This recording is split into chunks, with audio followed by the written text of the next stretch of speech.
लोग दर्शन करने के लिए आते ही थे, लेकिन एक प्रोटोकॉल होता है, वो सबको दर्शन तो करा नहीं सकते थे। अपने हाथ से डूबे आओ, ये हुई ना बात। जय माँ भगवती माँ। आज कुंवर लोगों की सहज सुगम हो गए हैं, रास्ते भी हो गए हैं, तो इस चीज को भी जरूर शुरू होना चाहिए कि जब भी कोई चार धाम यात्रा करे। नमस्कार, मैं डॉक्टर ममता कुंवर एक बार फिर से स्वागत करती हूँ आपका एक और नई वीडियो में। मुझे उम्मीद है आप अपने घर परिवार के साथ में स्वस्थ, सानंद, मस्त और व्यस्त होंगे। तो दोस्तों, गर्मियों की छुट्टियों की शुरुआत तो हो चुकी है। हालांकि हमारी छुट्टियां उतनी नहीं है जितनी स्टूडेंट्स की होती हैं, लेकिन फिर भी जितने दिन मिल रहे हैं छुट्टी के, तो सोचा इन दिनों को बेहद खास बनाते हैं।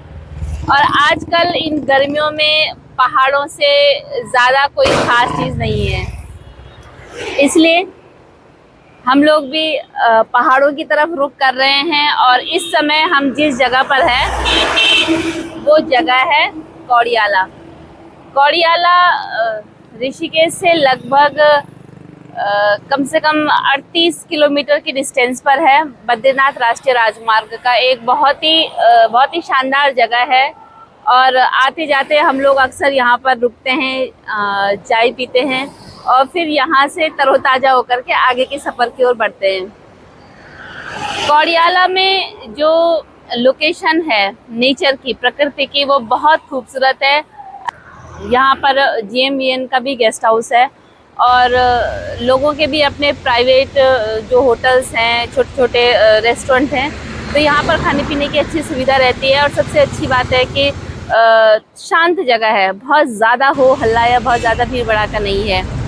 तो हम लोग निकल चुके थे आज सुबह घर से 5:45 बजे, क्योंकि आजकल जाम बहुत ज़्यादा मिल रहा है, तो इसलिए जल्दी हम लोग घर से निकले और लगभग 1.5 घंटे बाद हम लोग यहाँ पर अभी कौड़ियाला में पहुँचे हैं। आज के वीडियो में मैं आपको लेकर के जाऊँगी उस शक्तिपीठ में जो गढ़वाल के राजाओं की जागृत साधना की स्थली रही है, जागृत शक्ति का केंद्र रहा है। अक्सर क्या होता है कि हम बहुत सारी जगहों से अनभिज्ञ रहते हैं, लेकिन जब आप कुछ पढ़ते लिखते रहते हैं तो ज़रूर आपके मन में भी एक जिज्ञासा जाग उठती है बहुत ऐसी जगहों को एक्सप्लोर करने की। तो जहाँ मैं आपको लेकर के जाऊँगी आज, वहाँ जाने का जो मेरे मन में एक कौतूहल पैदा हुआ वो हुआ डॉक्टर शिव प्रसाद नैथानी की उत्तराखंड श्री क्षेत्र श्रीनगर। इस किताब को पढ़ने के बाद मन में आया कि क्यों ना उस जगह को एक्सप्लोर किया जाए जिसका इतिहास बहुत पुराना है और जिसकी गढ़वाल क्षेत्र में जिस जगह की अपनी एक, जिसे कहते हैं कि वो एक जागृत शक्तिपीठ के नाम से जाना जाता है। तो आइए चलते हैं आज श्रीनगर में, और श्रीनगर के उस क्षेत्र को मैं आपको वहीं जा कर के बताऊंगी कि हम लोग कहाँ जा रहे हैं। चाय पानी पीने के बाद अब हम लोग बढ़ रहे हैं आगे के सफ़र की ओर, तो आप लोग भी बने रहिएगा। अगली डेस्टिनेशन होगी देवप्रयाग, देवप्रयाग से होते हुए श्रीनगर तक।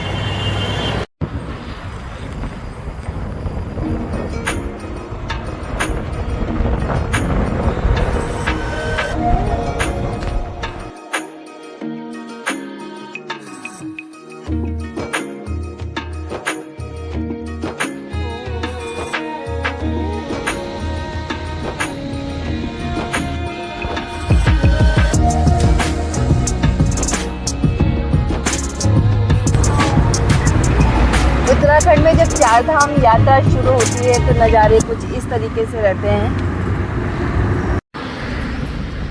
इस वक्त हम हैं मलेथा में। मलेथा की ये वो जगह है, ये वो सेरे हैं, ये वो सिंचाई खेती है जिसके लिए वीर भड़ माधो सिंह भंडारी ने अपने बेटे की बलि दी थी। और आज ये खेत भी जो हैं वो विकास की भेंट चढ़ चुके हैं और यहाँ पे बहुत बड़ा ये रेलवे प्रोजेक्ट का काम चल रहा है।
उत्तराखंड के 52 गढ़ों में विस्तारित जो क्षेत्र है उस क्षेत्र को कहा जाता है गढ़वाल। गढ़वाल, गढ़ का अर्थ होता है किला या अपना एक साम्राज्य। किसी भी राजा का अपना एक गढ़ था और इन्हीं 52 गढ़ों में से चांदपुर गढ़ के राजा हुए अजयपाल। राजा अजयपाल ने जब अपनी राजधानी 1512 में चांदपुर गढ़ से यहाँ देवलगढ़ स्थापित की तो लगभग 6 वर्ष वो यहाँ पर भी यहाँ से उन्होंने इस गढ़वाल का शासन चलाया। उसके बाद 6 वर्ष के पश्चात श्रीनगर में ये राजधानी यहाँ से स्थानांतरित होकर के श्रीनगर चली गई। आज हम जिस स्थान पर हैं ये स्थान अपने आप में एक सिद्धपीठ है और ये कहा जाता है कि देवलगढ़ में स्थित माँ राजराजेश्वरी उत्तराखंड के सभी धामों के, सभी तीर्थों के, सभी देवस्थानों के केंद्र में है। इसके ही चारों ओर पूरे उत्तराखंड में देवस्थान, देवपीठ हैं। मान्यता ये है कि जो राजा अजयपाल थे उन्होंने पूजा के लिए, क्योंकि हर एक राजा की अपनी कुलदेवी थी, अपने एक राज्य की कुलदेवी थी, तो राजाओं की कुलदेवी होने के कारण माँ भगवती को राजराजेश्वरी कहा जाता रहा। और राजराजेश्वरी की जो पूजा होती है वो आज भी गुप्त रूप में होती है। और जब आप देवलगढ़ में आएंगे तो आप देखेंगे कि माँ राजराजेश्वरी का जो मंदिर है, जो मूर्ति है उनकी, जो यंत्र है उनका, वो भी आज भी वो एक तीन मंजिली बिल्डिंग है, 3 मंजिला भवन है। उस भवन के तीसरे तल पर माता की जो मंदिर है, माता की जो पीठ है वो वहां पर लगती है। तो ये कहा जाता है कि माँ राजराजेश्वरी कभी भी अपने आप को सार्वजनिक रूप से रखना पसंद नहीं करती हैं, इसीलिए उसके पुजारी जो हैं वो आज भी विधिवत उसी स्वरूप में माँ की पूजा करते हैं। माँ की श्रीयंत्र की पूजा यहाँ पर प्रतिदिन की जाती है, इसीलिए यहाँ पर प्रत्येक सुबह हवन का जो विधान है वो है यहाँ पर। और इस विधान की नियमित रूप से यहाँ के पुजारियों के द्वारा इसका निर्वहन किया जाता है। तो यहाँ पर अखंड धुनी भी जलती रहती है, अखंड ज्योत माँ की जलती है। और यही ज्योत, यहाँ की ज्योत लेकर के सभी लोग अपने अपने घरों में या अपने अपने मंदिरों में इसी ज्योत से माँ की ज्योत प्रज्वलित। माँ राजराजेश्वरी का जो 3 मंजिला भवन है वो 3 मंजिला भवन भी पारंपरिक पठाली नुमा है, जो पहले जो घर बना करते थे। और उनका ये कहना है पुजारियों का कि ये 1512 में जिस स्थिति में ये है बना था वो वैसा ही है, बस उसमें थोड़ा सा, क्योंकि फर्श धीरे धीरे सदियों की पुरानी बातें हैं तो थोड़ा सा फर्श की उन्होंने मरम्मत की।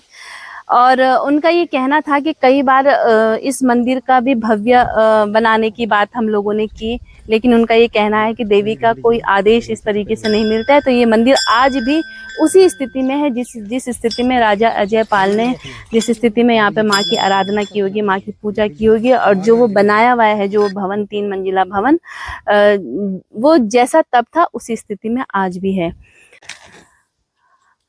राजराजेश्वरी मंदिर का जो परिसर है उस परिसर में भगवान नरसिंह देव का मंदिर भी है। उसी के बगल में माँ तारा का मंदिर है। उसके थोड़ा ठीक पीछे जाएंगे तो भैरवनाथ जी का मंदिर भी है, माँ कालिंका का मंदिर भी है। राजराजेश्वरी मंदिर से पहले गौरा देवी का भव्य मंदिर है। ये कहा जाता है कि राजा अजयपाल ने आम श्रद्धालुओं के लिए राजराजेश्वरी मंदिर के पास में ही गौरा देवी मंदिर का निर्माण कराया, क्योंकि जो राजमहल का पूजा गृह था वहां पर सभी को जाने की अनुमति नहीं थी।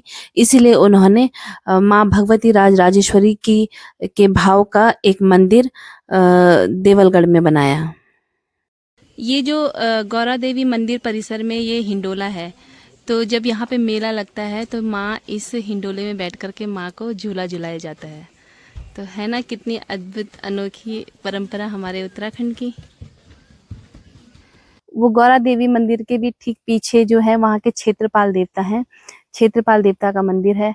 तो क्षेत्रपाल देवता के मंदिर का जो अंदर का स्वरूप है वो पूरी तरीके से, जो कहते हैं कि 1512 के आसपास में जो जब जैसा बनाया गया होगा वो वैसा ही है। और उसको सुरक्षित रखने के लिए बाद में इन लोगों ने उसको एक भवन का आकार, एक कमरा बना दिया है। उसी के बगल में वहाँ पर भी भैरव देवता का मंदिर वहाँ भी नीचे मुख्य परिसर में है। और हवन कुंडी माँ गौरा देवी के मंदिर के ठीक सामने है। तो पूरा जो परिसर है वो एक धार में है। धार का अर्थ है एक उच्च स्थान में। और यहाँ से अगर आप चारों ओर देखेंगे तो बहुत दूर दूर तक सारी चोटियाँ साफ स्पष्ट दिखाई देती हैं। तो इसीलिए ही शायद राजा अजयपाल ने इस जगह को चुना होगा, क्योंकि यहाँ का जो अलौकिक सौंदर्य है और यहाँ का जो शांति है, जो सुकून है इस स्थान पर, और इस स्थान की अपनी एक ऊर्जा है। राजराजेश्वरी मंदिर से ठीक पहले श्री कृष्ण जी का मंदिर है और इसके साथ में ही यहाँ पर एक पुराना एक स्मारक भी है। इन्हें देख करके लगता है कि हमारी जो इतिहास है, हमारा जो पुरखों की जो ये कला है, ये कितनी समृद्ध रही होगी। इसके दीवारों पर जो है वो उस समय की लिपि में लिखा हुआ भी है, जिसे स्पष्ट रूप से देखा जा सकता है। और सचमुच में यहाँ पर आकर के अपनी संस्कृति, अपनी जो हमारी लोक विरासत है, उन पर बहुत ही गर्व की अनुभूति होती है। जो यहाँ पर आकर के जिन तथ्यों की हमको जानकारी मिलती है, इसीलिए अपनी बात को पूरे दावे के साथ में हम कहते हैं। और ये प्रमाण इस बात के हैं कि जो पुजारी हैं राजराजेश्वरी के, वो इस बात को कहते हैं कि मंदिरों का जो या देव स्थानों का जो स्वरूप है, उसका पौराणिक स्वरूप यथावत रहना चाहिए। आप उसके आंगन में, उसके परिसर में कितना सौंदर्यकरण कर सकते हैं, आधुनिकता का कितना हम वहाँ पर उपयोग कर सकते हैं, वो ठीक है। लेकिन जो मूर्ति, जो यंत्र, जो प्रतीकात्मक रूप से चाहे किसी भी देवी देवता का है, जो स्वरूप उसका मूल में है, उसके साथ छेड़छाड़ नहीं होनी चाहिए। आद्य शक्ति माँ राजराजेश्वरी के इस पवित्र धाम में आकर के जो हम लोगों को जो एक दैवीय अनुभूति हो रही है, उसको शब्दों में बयां करना तो मुश्किल है। लेकिन हाँ, ये आप लोगों से एक गुजारिश जरूर है कि जिन बातों को हमने यहाँ आकर के जाना, जो चीज़ें इसी गढ़वाल में रह करके जिन चीज़ों से हम अनभिज्ञ थे, ये ऐसी बहुत ही महत्वपूर्ण जानकारियाँ हम लोगों को यहाँ पर मिली, तो लगा कि अगर हम यहाँ पर नहीं आते तो शायद जीवन में बहुत कुछ मिस कर जाते। तो आप लोगों से भी एक गुजारिश है कि क्योंकि हम देवभूमि के लोग हैं और ईश्वर पर अटूट आस्था हम लोगों की रहती है, तो यदि ये आस्था हमारे तथ्यपरक हो और हमारे जो सटीक इतिहास है उसके अकॉर्डिंगली अगर हम यात्राएं करें, तो निश्चित रूप से मुझे लगता है कि हम ये अपनी आने वाली जनरेशन के लिए भी एक माइलस्टोन सेट करेंगे। और जिस प्रकार से कई बातों को दिग्भ्रमित किया जाता है, इतिहास में कई चीज़ों को लेकर के छेड़छाड़ होती है, तो मुझे लगता है कि जब जिस जगह पर हम आते हैं उस जगह के बारे में ही उसके सटीक जानकारी हम लोगों को मिल पाती है। तो आज बहुत समय से मन था मुझे देवलगढ़ आने का, और आज आप लोगों के स्नेह, आप लोगों के प्यार से ये सब संभव हो पाया कि हम लोग आज माँ राजराजेश्वरी की जो उसका अपना मूल स्वरूप है उसके दर्शन हम लोगों ने किए।